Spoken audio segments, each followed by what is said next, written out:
Andy here with Spartan Storm Shield, again on Rick Rose's roof. Another wind damaged shingle. You can see it kind of actually flapping in the wind that's hitting the roof right now. This is the one that is unsealed. The crease can be seen here. And again, we're following the same process, making sure we just get it to see what's happening on video. We're going to unseal the row above and the row above the damaged shingle to remove the 8 nails necessary. Slide the damaged shingle out. Again, we're going to do this as safe as possible. This is a 2-story, pretty steep roof. You can see I'm on my pitch hopper right here. And again, get the damaged shingle out, slide the new one in, nail it back in place so that it's nice and secure. First thing we have to do is identify the butt joints. Here is the butt joint here. So this tab, and this tab consist of the damaged shingle, which means right here needs to be unsealed, and right here. Again, I'm going to be as deliberate as possible, making sure I get this unsealed as possible.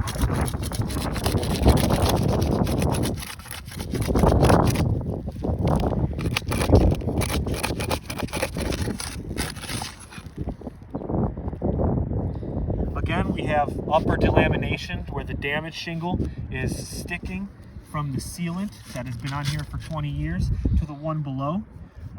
Without lifting it too much, and even though it is already damaged, you can see the fiberglass here that's ripping off of the shingle. So this is similar to what we were running into before on the other repair.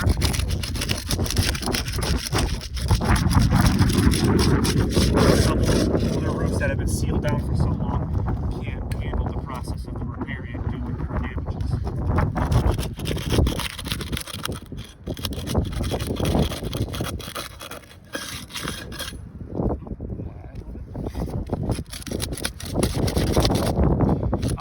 Right here, if you want to zoom in on that. Again, my flat bar has ripped through where the sealant is meeting the damaged shingle, incurring damage to the one above it while I'm trying to unseal it. It seems to be happening heavily on this one. Right there, it just came through.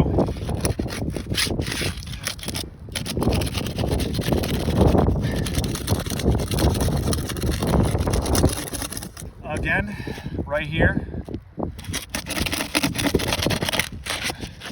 Trying to properly unseal the shingles of the damaged ones.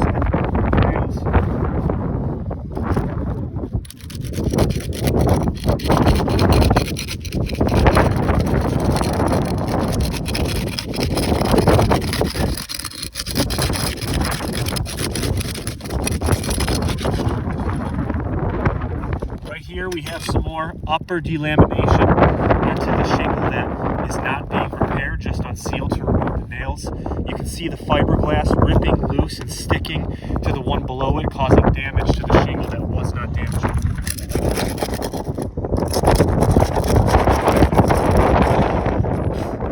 Okay, now that I have all the proper shingles unsealed, I'm going to go ahead and remove the nails of these 3 tabs.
during this unsealing to get the repair done, the shingle did rip here. You can see my finger coming through, and here, because of how much it is stuck down to the shingle below. And if you zoom in on this, you can see where we removed the damaged shingle is very similar. The delamination of the shingle above is sticking to the sealant line below, causing the shingle to rip, damage, and cover the sealant line with the fiberglass from the bottom of the other shingle.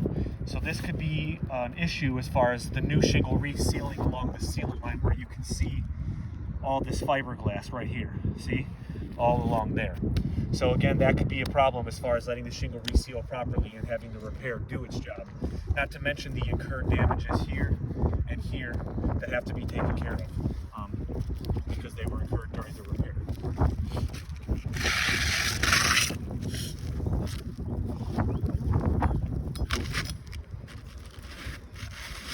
Okay, so just going ahead and making sure I slide the shingle in. Okay, you want to line up the exposures. The sealant strips are lined up here. Make sure they're lined up. Make sure everything is squared away. Again, I'm going to re-nail 8 total nails to make sure that this repair is inserted properly and can function as best as it can, with not taking into consideration the incurred damages already.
This tab here is going to have to be lifted twice because the last nail came from these 2 spots and these 2 shingles above the damaged one.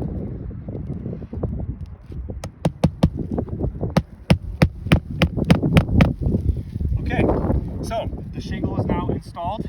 Last thing I'm going to do is again just gently simulate rain, typically along the neck area because that's where pressure is applied. Again, notice how the shingle's kind of flapping after the repair, and it also has, again, upper delamination to where the spot on the sealant had ripped loose. You can see the fiberglass. Sorry for the camera transfer, but you can see the fiberglass right there along the sealant line where the nails went back in, and kind of how the wind is causing it to flap a little bit like that. That could be an issue. But again, I'm just going to gently simulate rain, very gently simulate in some spots. 1 finger, and you can see some of the granules that are coming loose along the fractures again. This one was lifted twice, so it's even a little more intense there. Gently, that's all I'm going to simulate. That's all that you need really to see the fractures. Again, I'm just going to take my chalk and highlight and try to follow the line of where they're at through these shingles, so you can see where the fractures were incurred and how the damages are taking place.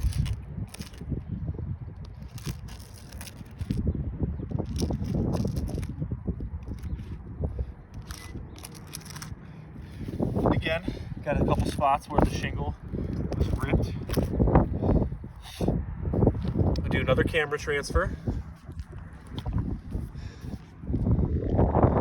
Again, zooming out, you can see the fractures here that I tried to underline and show again where the matting is fractured and where the granules have come loose because the break in the asphalt caused them to pop loose. And a simple, gentle simulation of rain shows that. Again, if we came back in 2 to 3 weeks with a little more wind and rain hitting these roofs, you would see more gone. Not to mention the spot where the shingle had torn, right where my pry bar, my flat bar was trying to unseal the shingles here and here. These incurred damages are consistent because this is the second slope where this is happening. These shingles are not repairable. You can see the damages that are being incurred. These now have to be addressed just like the other slope because the roof is not repairable. The fracturing and the asphalt matting of the shingle is causing granules to pop loose, and now other issues have to be addressed to make sure this repair does its job properly. And again, just some more delamination right there. You can see the fiberglass, how it ripped loose from the top portion of the seal. There. Right there you can see it. And then right there you can see it as well. So again, these type of damages have to be addressed and will likely continue if we try to keep repairing the roof. I'd say this roof is not repairable.